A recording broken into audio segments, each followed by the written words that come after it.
Yo guys, magandang oras po sa inyong lahat. This is me, Sangkay Janjan. Eto mga Sangkay, meron po tayong balita ngayon, no? Tungkol po dito kay Kiko Barzaga. Ay, nako po. Grabe po ang nangyari mga Sangkay ngayong araw, no? Talaga nga namang ang daming eksena sa Kongreso. At ngayon nga po, naparusahan na po itong si Kiko Barzaga na mahilig po magpakalat ng ka-fake newsan mga Sangkay, no? Pag-usapan po natin at titingnan po natin ano po yung reaksyon ng bawat isa ngayon sa comment section. Kung kayo ba ay masaya mga Sangkay na hinatulan na po itong si Kiko Barzaga ng isang parusa laban po sa kanyang mga kalukuhan. Anyway, bago tayo magtuloy-tuloy sa mga hindi pa po dyan nakakapag-subscribe sa ating YouTube channel, tayo po ay road to 2 million subscribers na. Kaya naman sa mga hindi pa po dyan nakakapag-subscribe, makikita nyo po yung subscribe button sa baba ng video na to. I-click nyo lamang po yung subscribe, i-click ang bell, at i-click nyo po yung all. Sa mga nanonood naman po sa Facebook, i-follow nyo po yung ating Facebook page. At ngayon nga po mga Sangkay, ito ang balita, no? Nako, maganda to. Talaga nga namang sabog na sabog po ito ngayon sa mga balitaan. Ayon kasi dito, mga Sangkay, ayan. Ito yung balita. Napagdesisyonan daw, mga Sangkay, ito. Napagdesisyonan ng House of Representatives na parusahan si Kiko Barzaga ng 60 days. 60 days na suspension. Ano ba ang meron mga Sangkay? Kita nyo, alam nyo, gaano karaming bumoto? Ang bumoto po ay 249 na pabor. Sobrang dami niyan, mga Sangkay. At mayroon pong 5 na tumutol. Ewan ko, sino to? Baka ito na yung mga DDS na iilan lamang o kakapiranggot lamang, mga Sangkay. At mayroon pong 11 na nag-abstain. So, yun po ang nangyari, mga Sangkay, ngayong araw kay Kiko Barzaga. Masakit po yan mga Sangkay para sa kanya kasi nga po itong si Kiko Barzaga makulit din po talaga Naalala nyo mga Sangkay yung halimbawa na lang yung isa pong opisyal ng ating pamahalaan na nagsabi na kasya na daw po yung 500 pesos no, para po sa Noche Buena. Lahat po nun nag-react mga Sangkay. Kahit nga po ako, nag-react po ako dun Pero itong si Kiko Barzaga, nagkalat po ng fake news na yun daw po ay isang statement ni PBBM. Anak ng tokwa, dun pa lang mga Sangkay, sablay na po siya Diba? So, nakakalungkot man itong nangyari sa kanya, pero deserve niya ito. No, 60 days. At ito pa ang nangyari mga Sangkay. Ito pa ang nangyari. Pinatayan daw po ng mikropono itong si Barzaga. Alam niyo kung bakit, mga Sangkay? Ang nangyari kasi, ito ang nangyari. Pinatayan ng mikropono si Cavite 4th District Representative Kiko Barzaga habang nagsasalita sa plenaryo ng Kamara kaugnay ng ethics complaint na inihain laban sa kanya. Ito mga Sangkay, bakit siya pinatayan? Nagkakalat na naman po ng ka-fake newsan doon po sa Kamara, mga Sangkay. Sinisisi na naman po niya si PBBM. May mga sinasabi na naman po siya, mga Sangkay, na talagang namang, ano tawag dito? Kalokohan na po Kasi, biruin niyo mga Sangkay, nagkakalat po siya sa loob po mismo ng Kamara ng fake news. Okay po na i-call out sa loob, mga Sangkay, yung mga kurap. Okay na i-call out, mga Sangkay, yung mga politikong mga siraulo.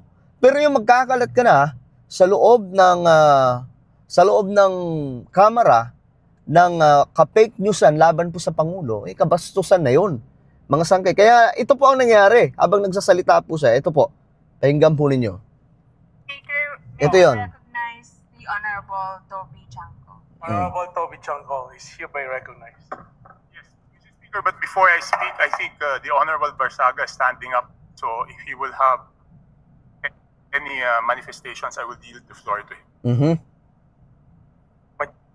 Majority Leader. Mr. Speaker, may we recognize Honorable Kiko Barzaga? Ngayon. Honorable Kiko Barsaga is hereby recognized. Okay, na-recognize siya. Akala nila magsasalita ng pagpapakumbaba. Pero mga sanggay, pakinggan po ninyo. Okay, testing.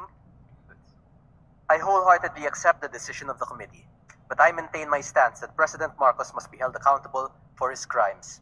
Too many people have died, and too much money was plundered from the Filipino people for us to stand down now. Whatever punishment may fall upon me and others who stand against this president who has lost his constitutional mandate of serving the people is inconsequential in relation to the amounts of lives and futures. Kita nyo mga sanggay, dito na siya pinatayan. When President Marcos leaves Malacanang, he took the deaths and imprisoned Point of order, Mr. Speaker. To bring Marcos Sr. Point of order, Mr. Speaker. My punishment is only the Oh, dito na. Pinatayan na po siya dito mga sangkay. Kasi ang kulit po talaga.